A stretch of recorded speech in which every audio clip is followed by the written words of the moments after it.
بسم اللہ الرحمن الرحیم۔ السلام علیکم کلاس، کیا حال ہے سب کا؟ ٹھیک ہے، خیریت سے ہیں؟ آئی ہوپ کہ آپ سب لوگ خیریت سے ہوں گے، ٹھیک ہوں گے اور اپنے اپنے لیکچرز کو دیکھ رہے ہوں گے۔ سو بیٹا، آج ہمارا اسلامیت کے کورس کا 7واں لیکچر ہے اور آج کا جو ہمارا ٹاپک ہے وہ اسلامی قانون کے ماخذ کے حوالے سے ہم بات کریں گے۔ اس میں ہم بہت اہم باتوں کو سیکھیں گے، جیسے کہ اجتہاد کیا ہوتا ہے، قیاس کیا ہوتا ہے۔ ہم اس میں اجماع امت کے حوالے سے بات کریں گے، ہم اس میں کتاب اللہ اور سنت کی اہمیت پر بات کریں گے۔ جیسے کہ بچوں، آپ لوگوں کو اس بات کا، اگر میں آپ لوگوں کی ڈیلی روٹین کی بات کروں تو روزمرہ میں کوئی نہ کوئی ہمیں اگر شریعت کے حوالے سے کوئی مسئلہ درپیش آ جاتا ہے، خواہ وہ آپ کی روزمرہ زندگی کے حوالے سے، خواہ کوئی کاروباری معاملات کے حوالے سے، اگر کوئی شرعی مسئلہ درپیش آتا ہے تو آپ یا آپ کے پیرنٹس کیا کرتے ہیں کہ آپ فوراً سے جو علماء دین ہیں ان سے رابطہ کرتے ہیں کہ ہمارے اس مسئلے کا حل نکال کے ہمیں بتایا جائے۔ تو آج میں بتاؤں گی کہ علماء دین کس کس چیز کو مد نظر رکھ کے، کن ماخذ کو مد نظر رکھتے ہوئے شرعی مسئلے کا حل نکالتے ہیں، شریعت کے جو مسائل ہوتے ہیں ان مسائل کا حل تلاش کرتے ہیں۔ آج ہم بیسیکلی ان چیزوں کے بارے میں بات کرنے جا رہے ہیں۔ تو جیسے کہ اگر ہم دین اسلام کی بات کریں تو بیٹا، دین اسلام بہت خوبصورت دین ہے، یہ فطرتی دین ہے، انسان کی فطرت میں یہ دین شامل ہے۔ تو جو شخص بھی دین اسلام میں شامل ہو جاتا ہے، ہمارا دین شریعت اسلامی اس کو دو طرح کے تحفظات فراہم کرتی ہے، ایک اس کی جان کا تحفظ ہوتا ہے اور ایک اس کے مال کا تحفظ ہوتا ہے۔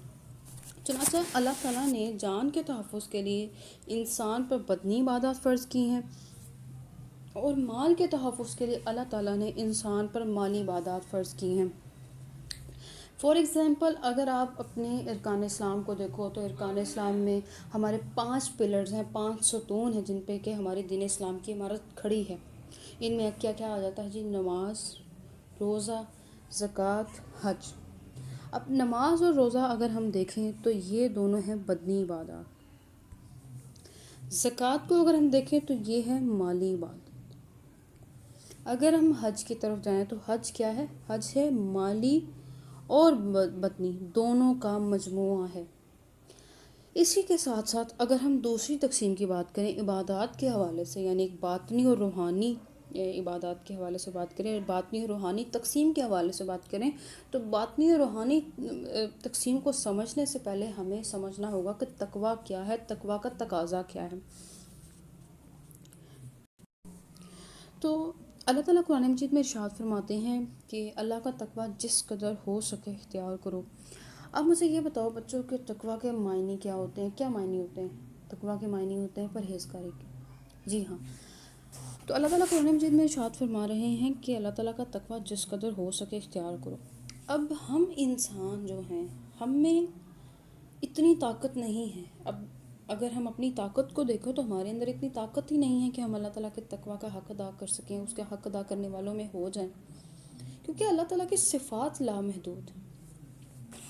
اس لیے اگر ہم دیکھیں تو اسی طرح سے اللہ تعالیٰ نے اپنی صفات کو 2 صفات میں ڈیوائیڈ کر دیا ہے۔ ایک ہے صفات جمال، صفات جمال، اور ایک ہے جی صفات جلال۔ عبادتوں میں یہ 2 نوعیتیں واجب کرتی ہیں ہمارے اوپر، یعنی کچھ عبادتیں ایسی ہیں جن کے ذریعے انسان اپنی محکومی، اپنی غلامی کو ظاہر کرتا ہے رب کے سامنے، اور اس طرح سے کیا کرتا ہے وہ اللہ کے جلال کا حق ادا کر دیتا ہے۔ اور کچھ عبادتیں وہ ہیں جس کے ذریعے انسان اپنے دل میں جو محبت اللہ کے لیے ہے اس کو ظاہر کرتا ہے، اسی طرح سے وہ اللہ تعالیٰ کے جمال کا حق ادا کرنے والا ہوتا ہے۔ دیکھیں، بڑا خوبصورت پوائنٹ ہے۔ میں دوبارہ رپیٹ کرتی ہوں کہ عبادتوں کی جو نوعیتیں ہیں وہ کس طرح سے ہیں کہ اگر ایک وہ عبادات ہیں کہ یعنی جس سے انسان اپنی محکومی اور غلامی کو ظاہر کرتا ہے اور اس کے ذریعے وہ اللہ کے جلال کا حق ادا کرتا ہے کہ اللہ بڑا ہے، ٹھیک ہے، اور اللہ تعالیٰ جو چاہے کر سکتا ہے۔ یہ پوری کائنات جو چلا رہا ہے وہ اللہ تعالیٰ ہے۔ تو دوسری جو عبادتیں ہیں وہ کیا ہیں جس کے ذریعے انسان اپنے دل میں جو محبت ہوتی ہے وہ اللہ کے لیے وہ ظاہر کرتے ہیں۔ آپ مجھے بتاؤ کہ یہ وہ کون سی عبادات ہیں جس کے ذریعے انسان اللہ تعالیٰ سے اپنی محبت کا اظہار کرتا ہے؟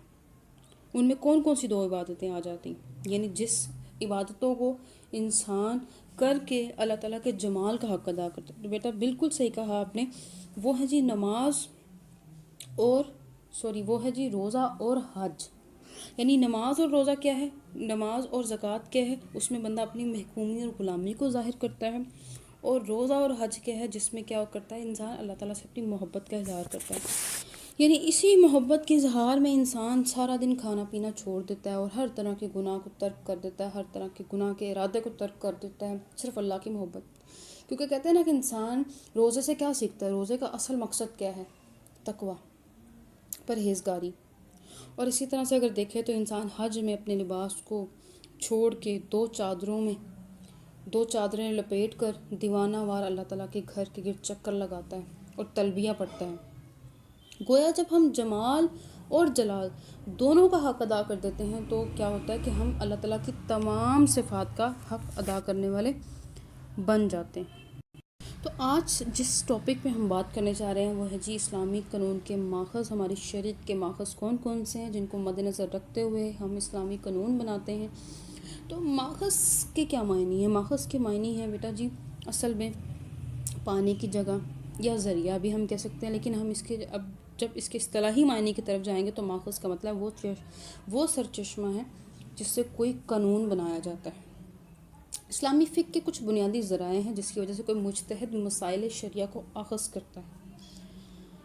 اب سوال یہاں پہ دو میں نے کمپلیکیٹڈ جو ہے وہ چیزیں بولی آپ لوگوں کے سامنے. یعنی ابھی مجھے لگتا ہے کہ آپ لوگوں نے پہلے ورڈز نہیں پڑھے ہوں گے. یعنی اسلامی فقہ ہمارے مجتہد کون ہوتے ہیں؟ تو ایکچولی ہوتا کیا ہے کہ جو اسلامی فقہ کے پہلے میں آپ کو بتاتی ہوں کہ علم فقہ کہتے کس کو ہیں. تو علم فقہ کے جو لغوی معنی ہوتے ہیں وہ سمجھ بوجھ اور تدبر کے ہوتے ہیں اور حقیقت سے واقف ہونے کے، بیسیکلی اسلامی شریعت کے مسائل سے واقفیت کے ہوتے ہیں. تو اگر ہم قرآن مجید میں دیکھیں تو اللہ تعالیٰ قرآن مجید میں ارشاد فرماتے ہیں کہ ان کے دلوں پر مہر لگا دی گئی ہے، پس وہ کچھ نہیں جانتے اور سمجھتے. اور اگر ہم نبی پاک صلی اللہ علیہ وآلہ وسلم کی حدیث کو لیں تو آپ صلی اللہ علیہ وآلہ وسلم ارشاد فرماتے ہیں کہ جس شخص کے ساتھ اللہ تعالیٰ بھلائی کا ارادہ کرتا ہے اسے دین کی سمجھ عطا کر دیتا ہے. تو علم فقہ کیا ہے؟ علم فقہ ہے ہماری شریعت کے مسائل سے واقف ہونا، واقفیت حاصل کرنا، دین اسلام کو ڈیٹیل اس کی ڈیپتھ میں جا کے سمجھ آنا. مجتہد کس کو کہتے ہیں؟ بیسیکلی مجتہد ہوتا ہے جو کہ اجتہاد اختیار کرتا ہے. اب اجتہاد کس کو کہتے ہیں؟ اجتہاد کے جو لغوی معنی ہے وہ ہے جی کوشش کرنا. اصطلاحی معنی میں یعنی دین اسلام میں شریعت کے مسائل کو حل کرنے کے لیے کوشش کرنا. ہوتا کچھ اس طرح سے تھا کہ جب کوئی نیا مسئلہ پیدا ہو جاتا تھا تو صحابہ کرام اس پر غور کرتے تھے اور کتاب اللہ سے رہنمائی حاصل کرتے تھے. جب کتاب اللہ میں چونکہ ہم نے بات کی تھی اپنے پچھلے لیکچر میں بھی کہ جو قرآن مجید ہے وہ اصول اور کلیات کی کتاب ہے، اور حدیث میں ہمیں جزیات کی بحث ملتی ہے، یعنی چھوٹے چھوٹے امور. یعنی قرآن مجید میں اللہ تعالیٰ نے نماز اور زکوٰۃ کا حکم دیا ہے تو اس سے ریلیٹڈ جتنے بھی دیگر امور ہیں، یعنی جتنی ان کی تفصیلات ہیں وہ ہمیں کہاں ملتی ہیں؟ وہ ہمیں حدیث میں ملتی ہیں. تو کیا ہوتا تھا کہ صحابہ کرام ہم جو ہیں کتاب اللہ کے بعد سنت رسول صلی اللہ علیہ وآلہ وسلم سے رہنمائی حاصل کرتے تھے. اگر وہاں سے وہ مسئلہ نہیں ملتا تھا، اس مسئلے کا حل نہیں ملتا تھا تو قرآن مجید اور سنت رسول کو سامنے رکھ کے اجماع کرتے تھے. یعنی قیاس کرنے کے بعد اجماع کرنا. قیاس ہوتا ہے اندازہ لگانا. یہ میں آگے آپ کو ڈیٹیل میں بتاؤں گی پھر اور سمجھ آ جائے گی. ابھی میں جسٹ ویسے ہی آپ کو بتا رہی ہوں کہ قرآن و سنت کو سامنے رکھ کے اس مسئلے کا حل نکالنے کی کوشش کرتے تھے کہ ہو سکتا ہے کہ یہ جو آج ہمیں مسئلہ درپیش آیا ہے یہ قرآن مجید میں موجود ہو، سنت رسول میں موجود ہو.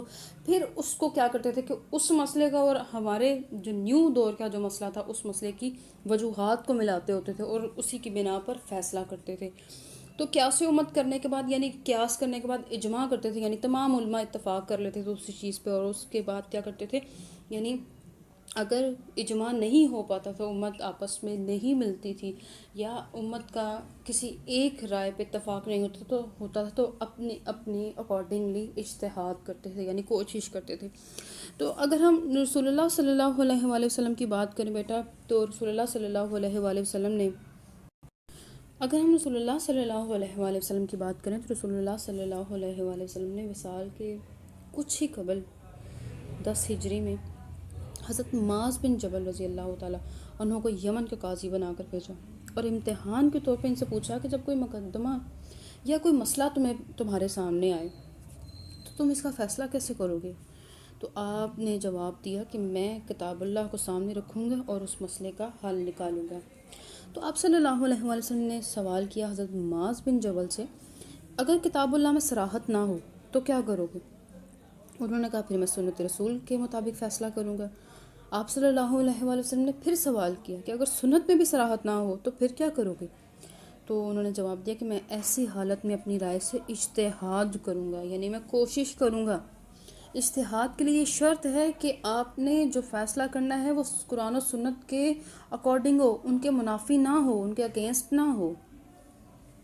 اسی پر رسول اللہ صلی اللہ علیہ وسلم بہت خوش ہوئے اور فرمایا کہ اللہ تعالیٰ کا شکر ہے کہ اللہ تعالیٰ نے اپنے رسول کے فرستادہ کو اس بات کی توفیق دی کہ جو کہ اس کے رسول کو پسند ہے۔ اس کے ساتھ ساتھ اگر ہم ہسٹری کا ایک اور واقعہ دیکھیں جو کہ حضرت عمر فاروق رضی اللہ تعالیٰ عنہ سے ریلیٹڈ ہے، کہ ایک بار آپ نے اپنے عامل حضرت ابو موسیٰ کو ایک طویل فرمان میں لکھا کہ اچھی طرح سمجھ کر فیصلہ کرو، بالخصوص اس مسئلے میں جو کہ تمہارے دل میں موجب تردد ہو رہا، یعنی اگر آپ کو کوئی نیا ایسا مسئلہ پیش آیا ہو، نیا مسئلہ جس کے اکارڈنگلی آپ کو لگ رہا ہو کہ نہیں اس مسئلے کا حل ایسے نہیں ایسے ہونا چاہیے، تو آپ نے کہا کہ قرآن و سنت سے وہ بات تم کو معلوم نہ ہوئی ہو۔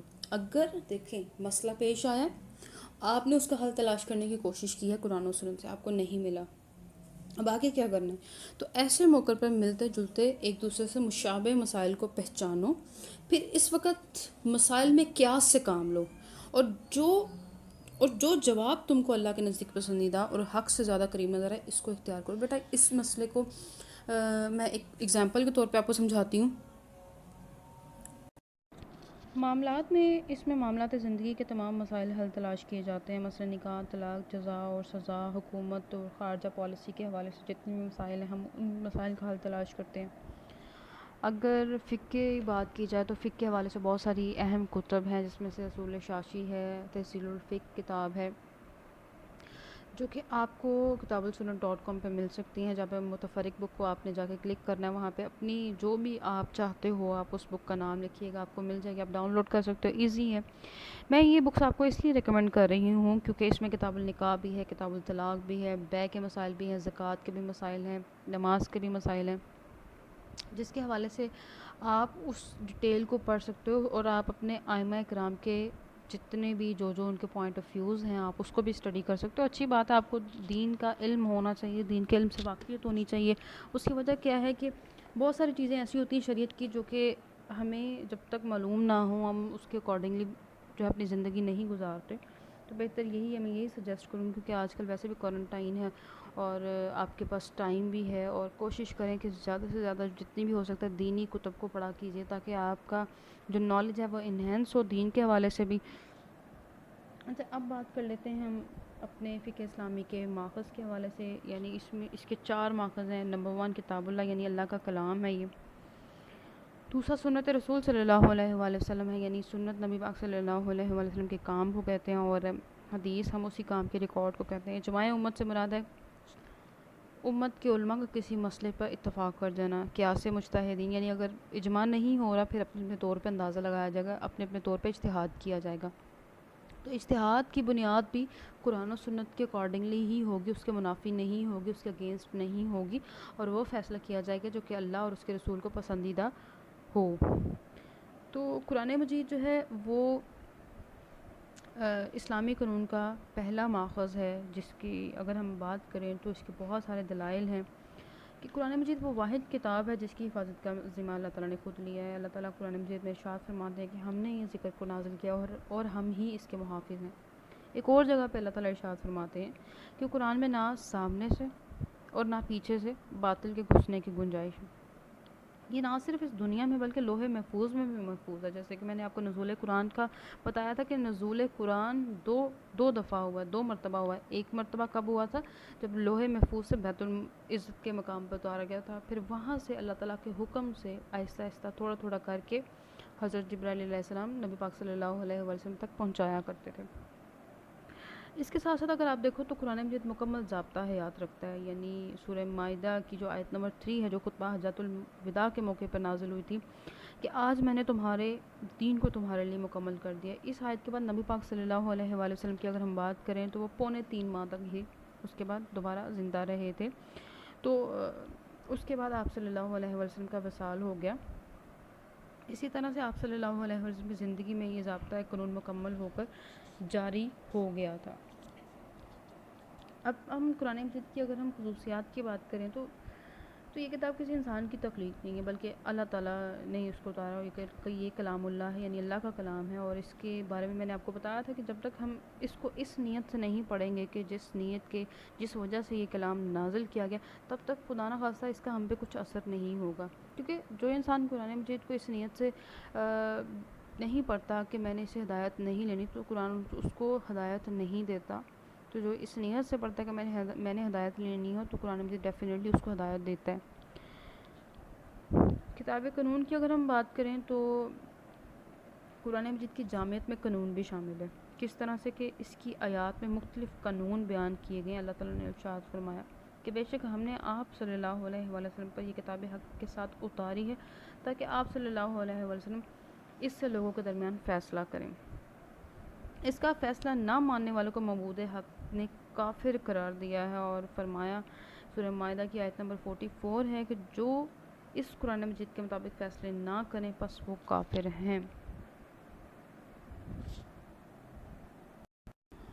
چونکہ ہم علم فقہ کی بات کر رہے ہیں تو قرآن مجید سے متعلق اصول فقہ کی تشریحات کا جاننا بھی بہت ضروری ہے، کیونکہ جتنے بھی فقہ گزرے ہیں انہوں نے قرآن مجید کے اسی حصے کی بحث کی ہے جن کا تعلق فقہی احکامات سے ہے۔ تو یہ حصہ متفرق 500 آیتوں کے قریب ہے، اور اس سے متعلق حسب ذیل قسم کی باتوں کو جاننا بہت ضروری ہے، یعنی ہمارے لیے بہت ساری باتوں کو جاننا ضروری ہے، جس میں سے ایک یہ ہے کہ ناسخ اور منسوخ آیات کون سی، یعنی ایک حکم بدل کے دوسرا حکم نازل کیا گیا۔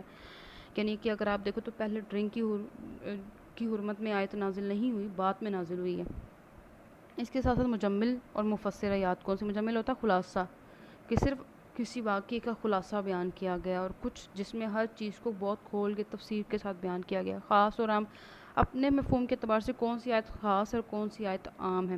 اس کے بعد اگر ہم دیکھیں تو نزول قرآن کے مقاصد کیا کیا ہیں، تو وہ مقاصد بیسیکلی یہ تھے، ایک تو اللہ تعالیٰ نے نبی پاک صلی اللہ علیہ وسلم کے ذریعے اپنی شریعت کی تکمیل کی ہے، دوسرا ہدایت الہی کا جو حصہ باقی رہ گیا تھا اس کو تکمیل کیا گیا، اس کے ساتھ ساتھ زیادتی یا کمی کردگی اس کو واضح کہ جو زیادتی یا کمی تھی جس جگہ پہ حق اور باطل تھا اس کو واضح کر دیا گیا، اور زیادتی یا کمی کر دی گئی تھی پہلے سے جن کتابوں میں اس کو واضح کیا گیا، جیسے بھلا دیا گیا ہو، اسے یاد دلانا ہو، اسی طرح کی بہت ساری چیزیں۔ اس کے ساتھ ساتھ جو ہے اللہ تعالیٰ قرآن مجید میں ارشاد فرماتے ہیں وہ لوگوں کو معروف کا حکم دیتا ہے، منکر سے روکتا ہے، اور اس کے بعد طیبات لوگوں کے لیے حلال کرتا ہے۔ یعنی بہت سارے لوگوں نے، اگر قرآن مجید کی بات کریں تو اس سے پہلے بہت ساری چیزیں ایسی تھیں جن کو انہوں نے اپنے اوپر حرام کر لیا تھا، جیسے حضرت یعقوب علیہ السلام کی اگر میں مثال دوں تو انہوں نے اپنے عذر کی وجہ سے اونٹ کا گوشت کھانا جو ہے وہ بند کر دیا، تو ان کے جو ماننے والے تھے انہوں نے اس گوشت کو ویسے حرام قرار دے دیا تھا کہ یہ نہیں کھانا چاہیے۔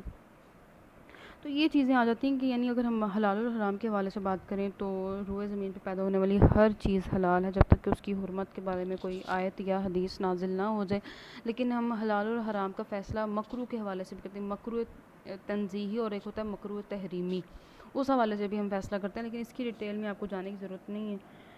اس کے ساتھ ساتھ خبائث کو ان پر حرام کرتا ہے، اس بہت سے نجات دلاتا ہے جس کے نتیجے میں وہ دبے ہوئے تھے۔ اب ہمارا جو دوسرا ہے وہ ہے جی سنت رسول صلی اللہ علیہ وسلم، یعنی اسلامی قانون کا دوسرا بنیادی ماخذ وہ حدیث ہے۔ حدیث کے لغوی معنی کیا ہیں؟ بات چیت اور گفتگو کرنے کے ہیں۔ اصطلاحی طور پہ نبی پاک صلی اللہ علیہ وسلم کے قول، فعل اور کسی کام پر خاموشی کو حدیث کہتے ہیں، یعنی وہی چیز آتی ہے قولی ہے، اور ایک فعلی حدیث ہے اور ایک تقریری حدیث ہے، یعنی کسی مسئلے پہ آپ صلی اللہ علیہ وسلم نے خاموشی اختیار کی ہو، ہم اس کو تقریری حدیث کہتے ہیں۔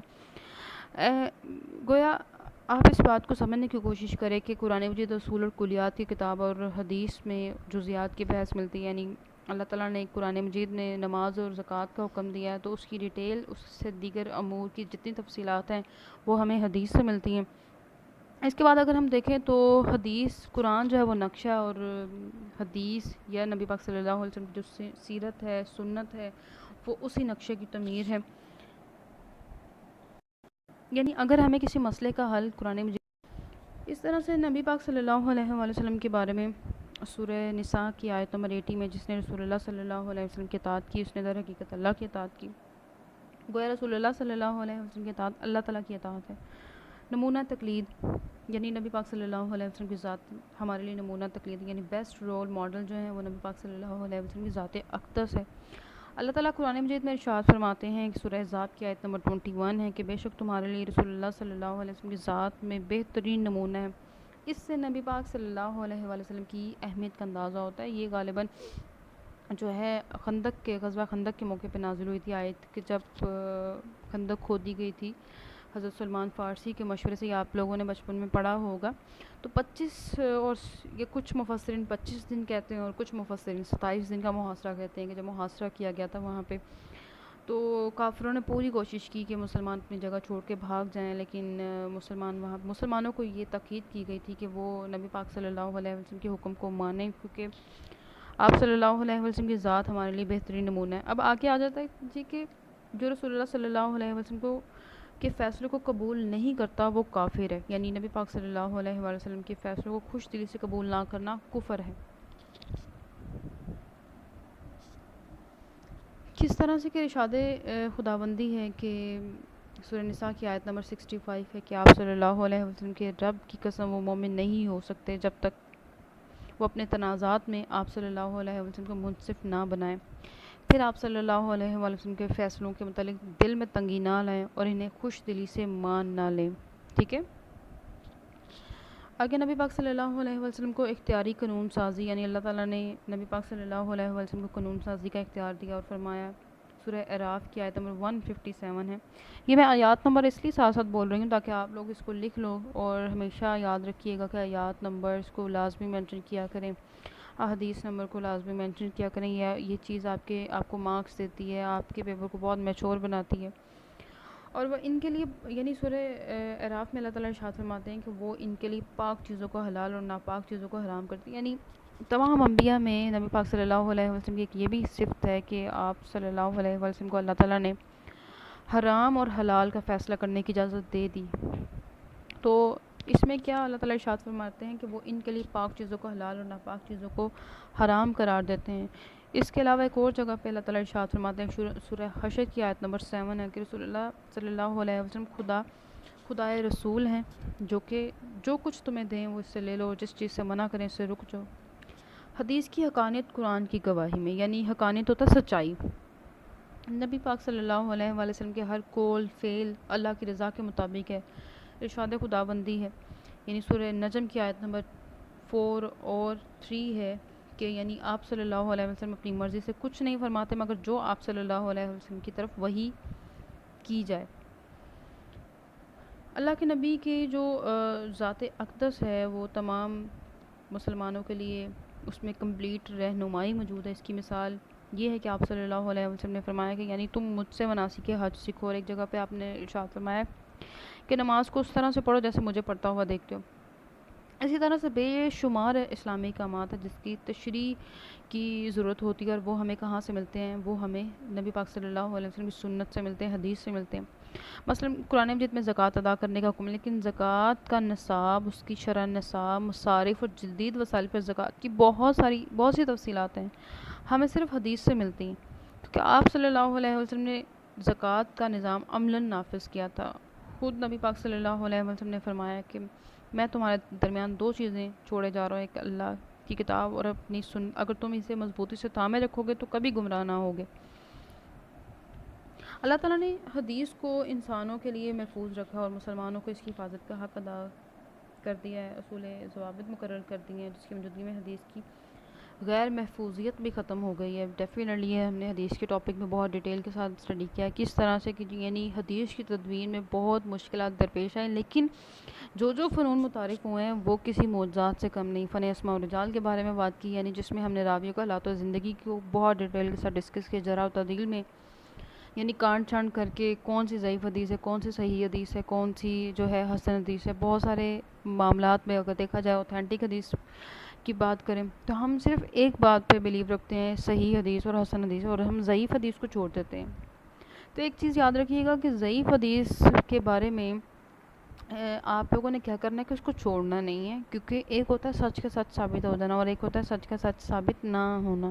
تو ضعیف حدیث میں جو راوی ہیں ان کے یا تو کہاں پہ میں نے بتایا تھا سند متصل نہیں ہوگی، وہ یا اگر راوی کے بارے میں اگر ہمیں کوئی انفارمیشن ملتی ہے تو کوئی سوء حافظہ کا مسئلہ ہوگا، تو ہم نے اس چیز کو دیکھنا ہے۔ تو بہت سارے علم جو ہے حکمت پر مبنی جو احادیث ہیں وہ ہمیں ضعیف حدیثوں سے ملتی ہیں، تو اس لیے ضعیف حدیثوں کو ہم نے چھوڑنا نہیں بلکہ ان کو بھی پڑھنا ہے، کیونکہ جب ہم شریعت کے مسائل کا حل تلاش کرنے کی کوشش کرتے ہیں تو بہت سارے مسائل کو دیکھتے ہیں، بہت ساری چیزوں کو دیکھتے ہوئے ہم فیصلہ کرتے ہیں۔ نمبر 1 ہم قرآن سے فیصلہ کرتے ہیں، پھر ہم حدیث کی طرف جاتے ہیں، پھر ہم اجماع کرتے ہیں، یعنی اس میں علماء قیاس کرتے ہوئے کسی مسئلے کا حل نکال کے اس پہ اتفاق کرتے ہیں۔ اب اتفاق کرنے کے بعد کیا کرتے ہیں، اگر اتفاق نہیں ہے تو پھر کیا کرتے ہیں، اپنے اپنے طور پہ اس کو اجتہاد کرتے ہیں۔ آئی ہوپ کہ آپ کو آج کا ٹاپک سمجھ آیا ہوگا، لیکن اگر آج کے ٹاپک کے حوالے سے کوئی بھی کنفیوژن ہو، کسی بات کی سمجھ نہ آئی ہو تو پلیز آسک کوسچن۔